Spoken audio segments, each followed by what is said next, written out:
During the first century, when the Romans ruled the known world, a grassroots countercultural movement was born in the eastern end of the empire. Yeah, it started among the Jewish people. Who for centuries now have been scattered around the known world. But no matter where they lived or what language they spoke, they kept their identity as the family of Abraham, devoted to the one true God. And every year, they would travel to Jerusalem for sacred festivals. And during one of these, the Feast of Pentecost, the visitors encountered a group of Jews who could somehow speak in everyone's native dialect. Yeah, they were telling stories about a man named Jesus who had been executed by the Romans. They claimed he had risen from the dead and was now exalted as the true king of Israel and the whole world. And this Jesus was now calling people to adopt his upside-down set of values and live under his rule, called the Kingdom of God. And thousands of Jews decided to stay in Jerusalem and join the movement. It grew in size and in influence and gained favor with people. But not with the Jerusalem temple leaders. They viewed this whole thing as a dangerous religious sect, and they even executed one of its leaders named Stephen.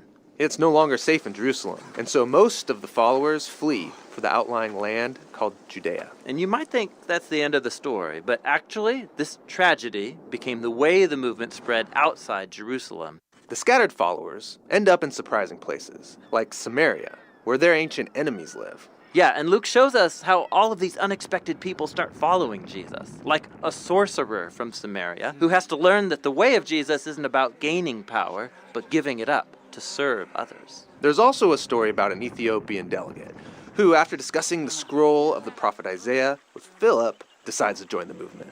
Yeah, Jesus is expanding his movement out into Judea and Samaria just like he said he would. Which is great.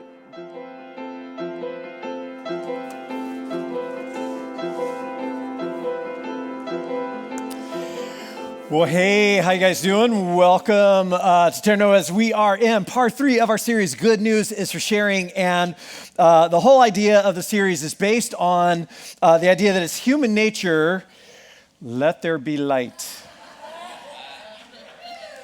And there was light. I shouldn't even play like that. Based on... all right. Based on the idea that it's human nature to say goofy things. It's human nature to want to share things that are really good. Isn't that true? Like things that happen in our lives, or maybe it's a show that we're binging, or a movie we just saw, or a book that we're reading, or a fantastic new restaurant, or some exciting news, or a beautiful moment. It's like the first thing we often want to do is think of who else needs to have that, or see that, or experience that. We want to share good news, and that is exactly how the Jesus movement began, with people experiencing something that was so good that they just had to talk about it. They couldn't help themselves, often at great risk to life and limb. And in fact, they literally called it the good news. And yet, if you fast forward to our cultural moment, talking about God and faith and Jesus to other people, it doesn't always feel like sharing something really good. In fact, often it feels kind of awkward or even taboo, like there would be something wrong about that. And so we're going back to some of those early stories of the Jesus movement found in a document known as the Acts of the Apostles, which is a history of the early Jesus movement written by a doctor and a historian named Luke. And we're going back to this document to see if there are any ideas that we can glean from our roots, if you will, that will help us propel the good news of the Jesus movement into the next generation. Now, previously on Good News is for Sharing, we saw last week as the movement began, it starts off in Jerusalem, the very city where just weeks earlier, not years earlier, but just a few weeks earlier, Jesus had been crucified and then days later was said to be alive again. And they began to witness to that, literally witness, as in they were eyewitnesses of what had happened. And they began to tell that story and to tell it boldly. Now, you can imagine that message was not very popular with the very powerful people who had just killed Jesus. And at every turn, the story of the Jesus followers face conflict and violence and opposition and oppression. And again, their leaders, especially Peter and John, two of their leaders, are arrested. They're dragged in front of courts and political and religious leaders, a group known as the Sanhedrin. They're flogged and beaten and thrown in jail. but they never stop. They just refuse to stop. Instead, on one occasion, check this out. After being flogged, mind you, the apostles left the Sanhedrin, this court, rejoicing that they had been counted what? Worthy of suffering disgrace. Rejoicing that they had been counted worthy of suffering disgrace for the name. Day after day in the temple courts and from house to house, they never stopped teaching and proclaiming the good news that Jesus is Messiah. In other words, as much as they were suffering, as much opposition as they were facing, we do not find them huddled in some corner, hiding away, going, why do these bad things keep happening to us? I don't know why bad things happen to us. We're good people. Why do bad things happen to us? They actually assumed bad things would happen to them. They assumed bad things would happen to them because they had seen the worst thing imaginable happen to the best person they ever knew. And they assumed that if they followed that person, those kinds of things would happen to them as well. And so instead, they turn it up. They actually turn it up and get this, rather than praying that God would keep them safe, there's this beautiful scene in Acts chapter 4 where they pray that God would make them dangerous. I love that. That's just kind of punk rock, right? And so eventually the authorities have had enough and they catch one of the new up-and-coming leaders, a young man named Stephen. They falsely accuse him. In fact, Luke intentionally tells Stephen's story, mirroring Jesus' own story and trials and crucifixion. And there's a trial for Stephen, and then Stephen just goes off on them and preaches to them, connecting all the dots from their story and history and what has just happened, and they've had it. They lose it, and Luke tells us that at this, they covered their ears, and yelling at the top of their voices, they rushed him, dragged him out of the city, and against Roman law, they began to stone him, and Stephen forgives them. Just like Jesus, Stephen forgives them while they're killing him, and he becomes the first of thousands and thousands of martyrs who would die as they're telling the story of Jesus. And with that, we're told that that Jerusalem, particularly the Jerusalem leadership, the temple leadership, becomes aggressively hostile to this new movement growing in their city. And on that day, a great persecution broke out against the Jesus community, the church in Jerusalem, and all except apostles were scattered throughout Judea and Samaria.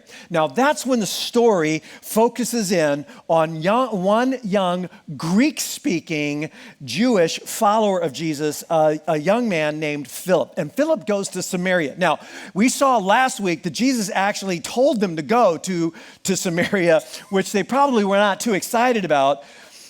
But those original followers of Jesus are not the ones who go. They are not the ones who initiate that. It's actually a Greek-speaking follower of Jesus named Philip. And he goes to Samaria. He just starts to have this amazing impact. I mean, it's like going like gangbusters. The Jesus movement just takes off in Samaria, and Philip is right in the middle of it. So it's just exciting stuff. And then we're told, really without explanation, now, an angel of the Lord. Now, the word angel means messenger, a messenger or angel of the Lord. And it's a term that Luke often uses in his biography and his history of the early Jesus movement for like any kind of supernatural intervention, whether that's guidance or protection or something. But this, we're told, an angel or a messenger of the Lord speaks to Philip. Now, we're not told how he speaks. It's probably not a vision because it's not said to have appeared to him. He speaks it, so is it audible, or maybe more likely it's just in his thoughts?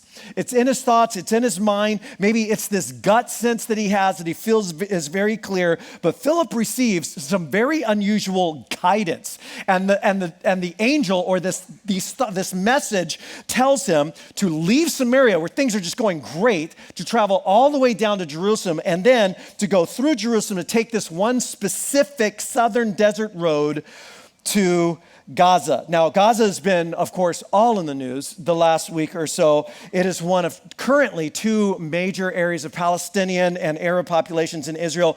Home of Hamas, the Gaza Strip is one of the most densely packed places on the planet. But at this time, it is anything but that. In fact, this city that he's being told to go to is Old Gaza, not the current Gaza City.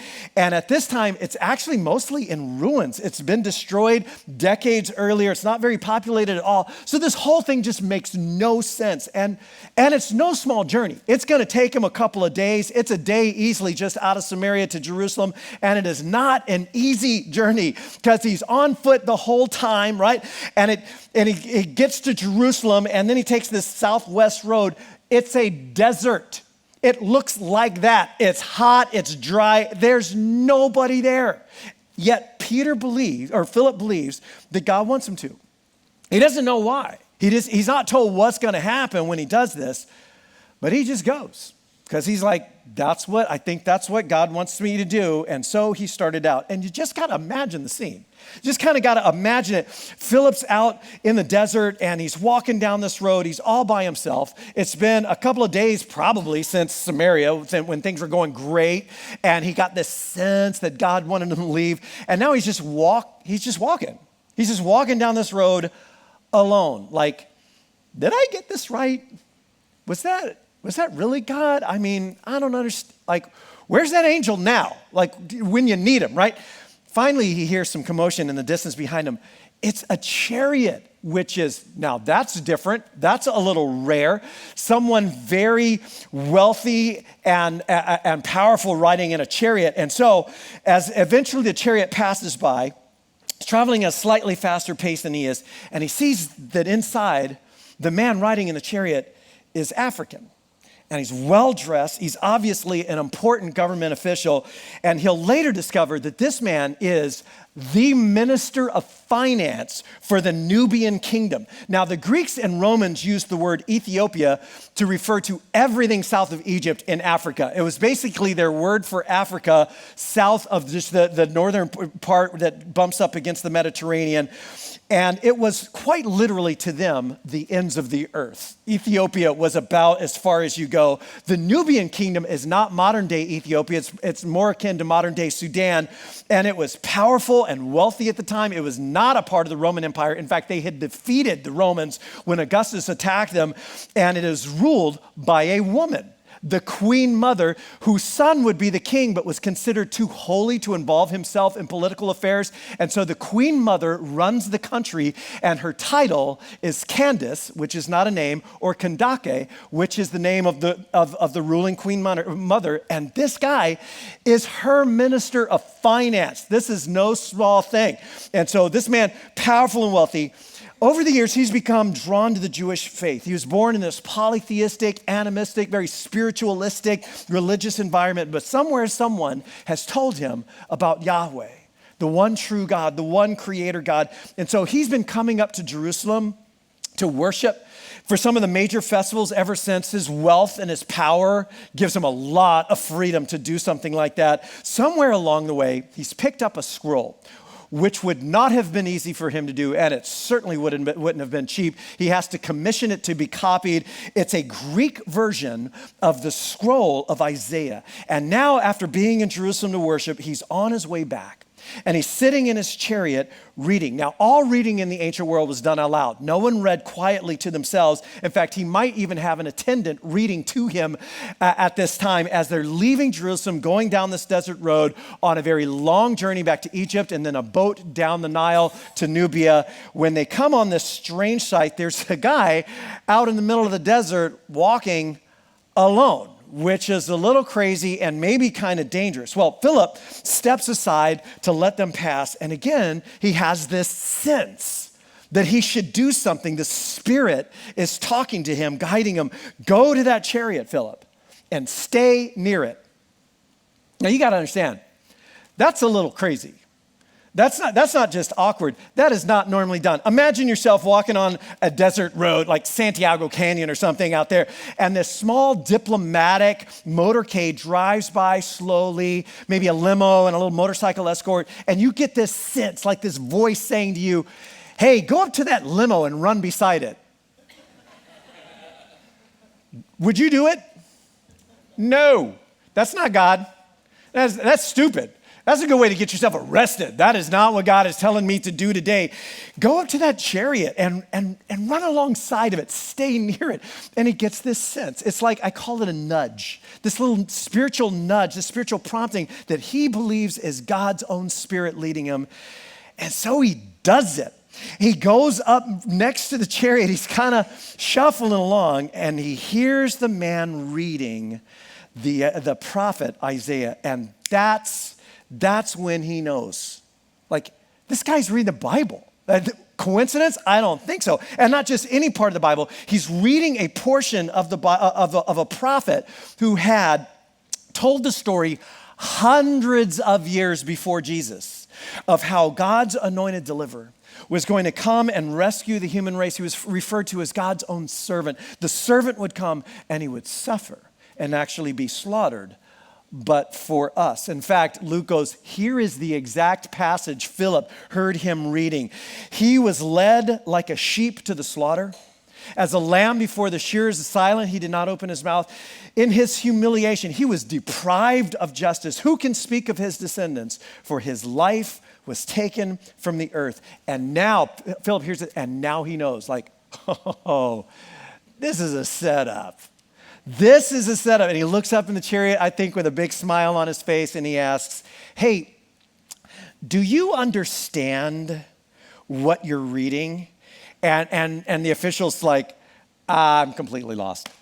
Honestly, I have no clue. You ever been reading something in the Bible and you just feel like you lacked the context to like put the pieces together? I have no idea what's going on here. And he responds like, understand, how can I? No, I don't. Unless somebody explains it to me, unless somebody gives me some context and helps me connect the dots. There seems to be a part of the story I'm missing.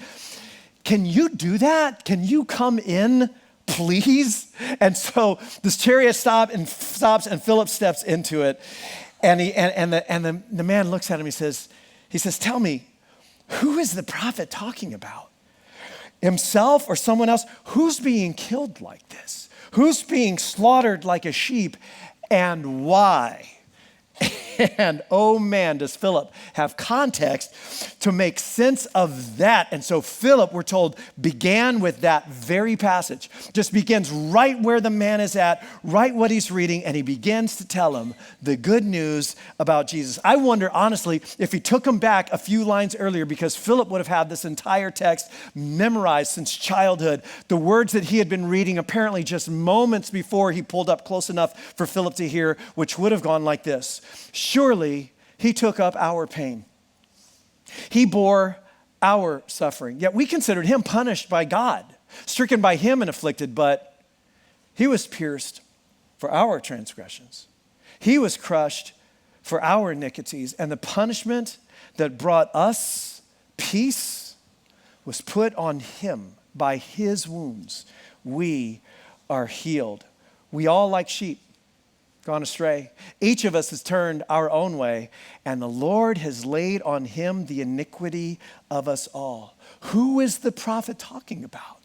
Himself or someone else? And Philip begins right there and begins to just tell him the whole story, everything that's been happening for the past few years. And the guy must be just lighting up because it's all coming together for him. I'm sure he just feels something going on inside. His whole heart is bursting, because we can assume that because at some point along the description and explanation, he sees some water. He sees some water and he says, hey, look, there's water in that wadi over there.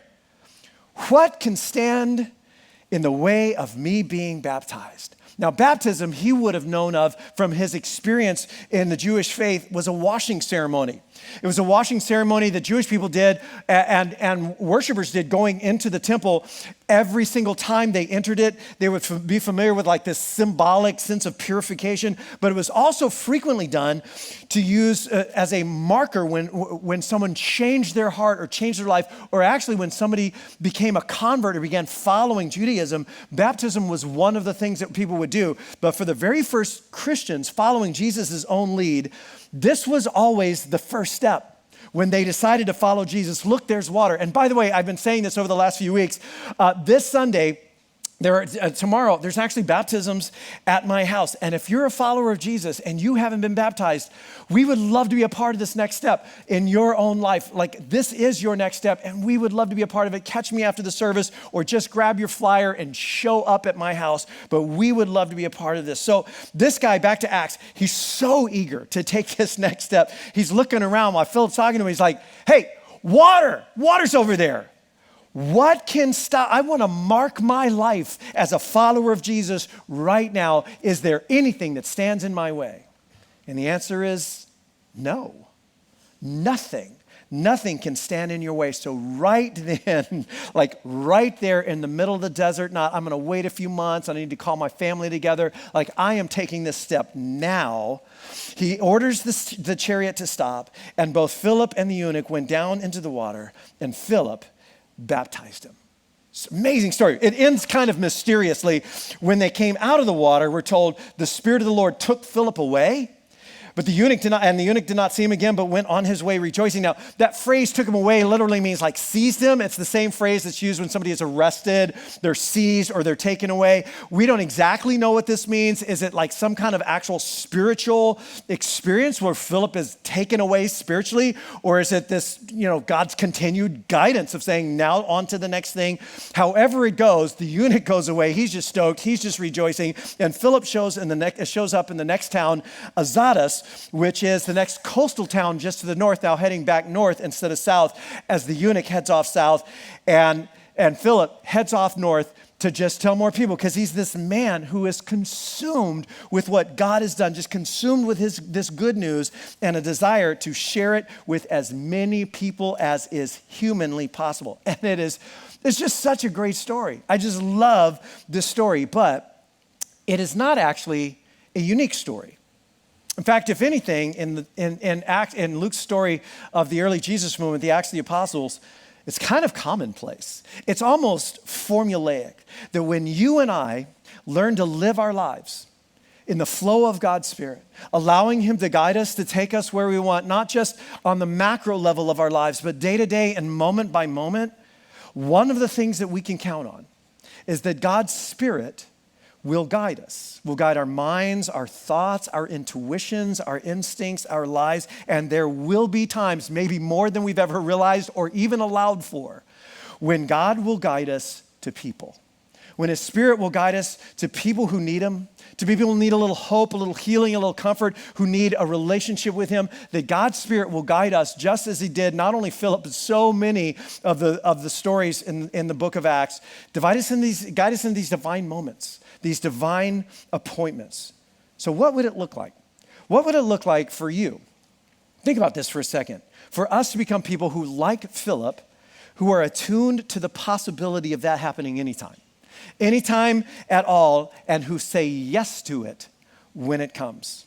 What would that look like? So I want to use this story of Philip as a kind of case study, if you will, of what it's like to follow that kind of nudge, if you will. If God does that, if God did that to Philip, and God does that still, and I believe He does, to glean a few ideas from His experience that might help us propel, as we've been saying in the series, the good news of the Jesus movement into the next generation, following the nudge. And the first takeaway is this right here: be wide-eyed and willing. Just simply put, that's where it begins. Be wide-eyed and willing to follow God's nudge into the moment. Step one is just to start becoming watchful.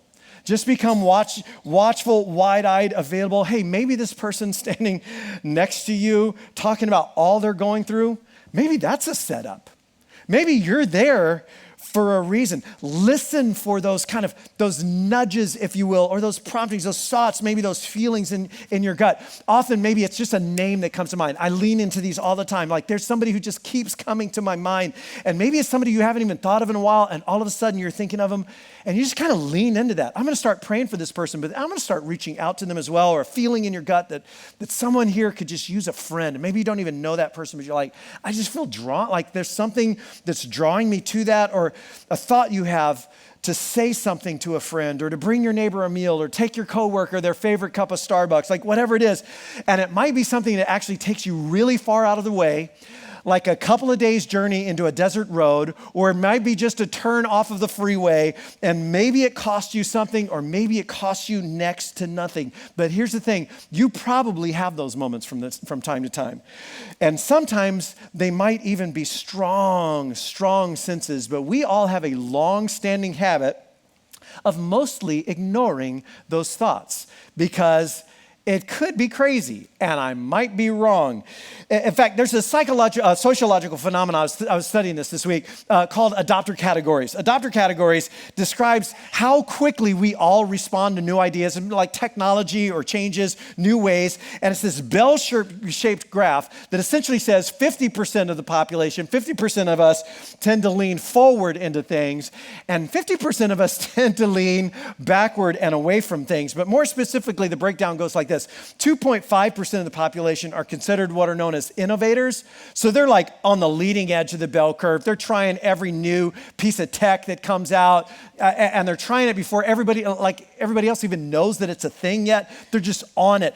Then the next big chunk is about 13.5% that's called the early adopters. And these two are the first two groups to just kind of be on leaning in. Then the big bubble is just the majority, the early majority and the late majority. And then finally, about 16% of us are what are called laggards. And we're just kind of resisting change, and I don't want to buy that, and I don't need that. In other words, here's what the graph tells us. About 16% of us are going through life on the balls of our feet. You know what I mean by that? The balls of our feet ready to move forward. And about 16% of us are going through life on the heels of our feet, digging them in and getting dragged all the way, just like resisting and fighting. Now, quick observation. Following God's guidance, not just in the macro areas of your life, but macro day by day and moment by moment, becoming a person who is listening to and trying to follow God's guidance in their lives is very hard to do on the heels of your feet. Following God's guidance is very hard to do on the heels of your feet because what God is often guiding us into is sometimes just so counterintuitive. Leave Samaria and go down a desert road to a deserted town. That makes zero sense. It's counterintuitive. He takes us to places that challenge us, that teach us to trust Him and just surrender and take risks. Following God, and especially following His guidance moment by moment, requires risking forward motion. Living our lives a little bit more on the balls of our feet than the heels. And that means for a lot of us, for easily 50% of us or maybe more, who prefer maybe a little more certainty in their lives, certainly a little bit more control. Or can we just say a little bit of confidence in the outcome? If I could just know what the outcome was, that for a lot of us, doing this is going to require a bit of retooling. A bit of retooling for us. Learning to discern God's voice among the many.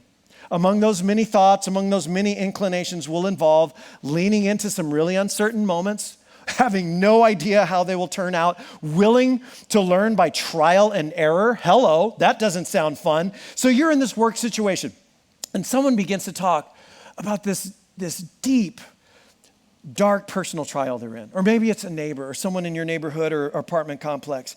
And you have this inclination, this impression. You wonder if they have faith, if they have anything like that or ever did, to ask them about their faith. But you don't know how that's going to turn out. That's a risky move. That's a risky moment. You could look stupid. It might go badly. It might be awkward. Without certainty of the outcome, that's going to turn out wonderful, without solid precedence, you hold back. You kind of blow that thought off, and then maybe you later wonder, did I miss a moment there? Did I miss out on an adventure that could have maybe been kind of awesome?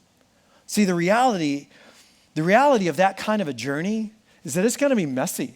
It's going to be messy. Truth is, you will find yourself on some desert roads and nothing happens. That's good.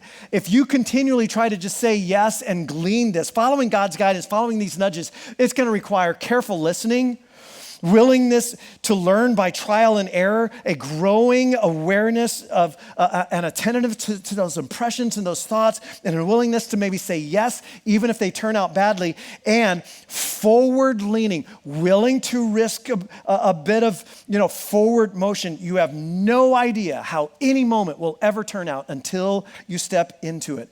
And you may step into a handful of moments that go absolutely nowhere. Yep. That could happen as well. But this week, I just want to dare you. I want to dare you, be wide-eyed and willing.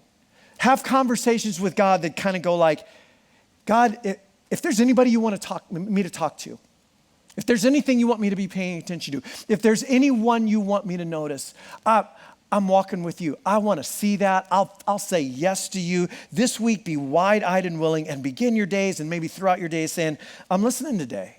I'm listening. I'm watching. Give me a moment. Lead me, guide me into a divine appointment, and I'll trust you with it, and I'll say yes.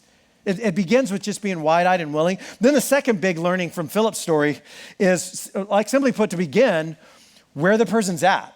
To begin with where they're at, not by trying to fit them into some kind of prearranged conversation that you've set up in your mind that you want to guide it to, just beginning right where they're at. For Philip, it's a guy who's reading Isaiah in a chariot. I mean, how crazy is that? And he asks a simple question. Do you understand what you're reading? For you, it might be asking that workmate who's in really just such a dark place, a question about faith. Like, hey, as they're talking, like, I am so sorry.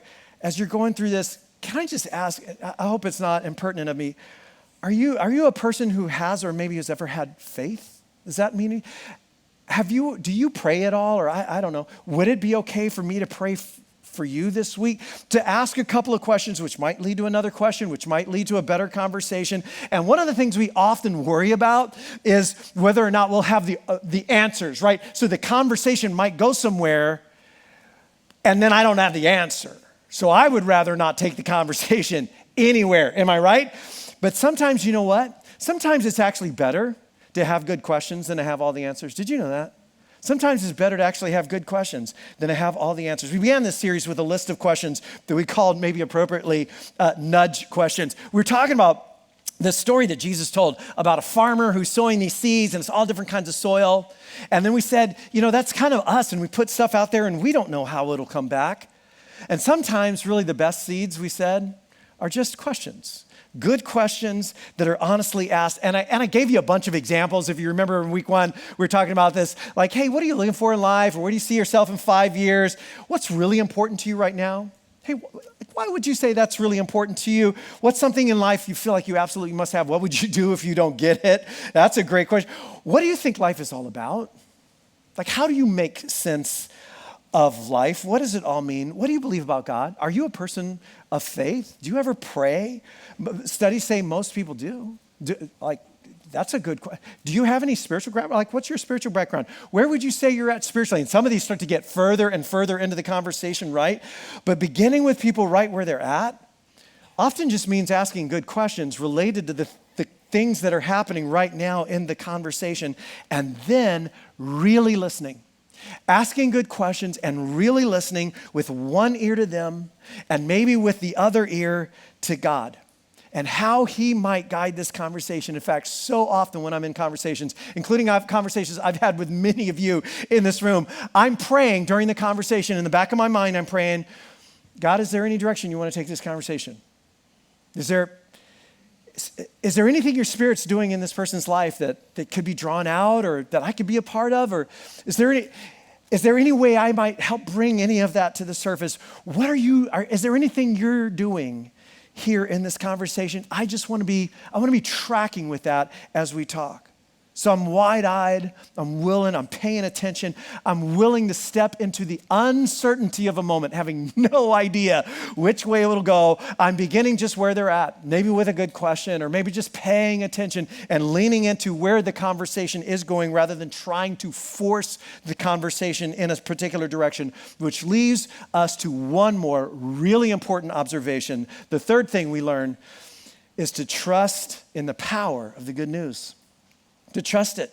I don't have to try to control this conversation or force it in any direction if I truly trust in the power of God's good news to take this conversation or take this person where he wants to take them. In fact, there's this really well-known statement. If you've been around church world much, you've probably heard this statement before, or maybe you have. It's written by a man named Paul. We haven't met Paul yet in the story, but we're meeting him next week, AKA Saul of Tarsus, in part 4 of our series, Good News is for Sharing. But years later, Paul would write this in a letter to some early Jesus followers in Rome, and he said this famous line, "For I am not ashamed of the good news." I am not ashamed of the good news. Why? Because it is, the power of God that brings salvation to everyone who believes. Now, understand, by the time Paul writes these words, he has seen spiritual conversations go every way imaginable, including really, really badly. I mean, he's seen spiritual conversations turn into revivals and people movements, and riots and lynch mobs and beatings and imprisonments. Paul knew that spiritual conversations could go very badly, really wrong. But he still writes, I'm not ashamed. I am not ashamed. In other words, I don't hold back. I don't flinch. I see a moment to bring good news to somebody, and I go for it. I go for it because A, it's good news, and B, I know, I've seen it too many times, Paul would say. I've seen it too many times. There is a power that is inherent in God's good news. There is a truth to it, and it is bigger than me. It is bigger than me and my ability to articulate it and say it so smoothly or brilliantly or answer all of those questions or control the direction of the conversation. There is a power to it that is so much bigger than any of that. The power of God is present to transform that person's life in ways that really matter. And so I don't shrink, and I am not ashamed of it. Just Philip climbs up into that ladder. You can just picture it. He's got this big smile on his face. He knows it's a setup wherever the conversation goes, and however crazy it is, the two of them would meet that day on that road. He knows it's going to be good because God's always up to something.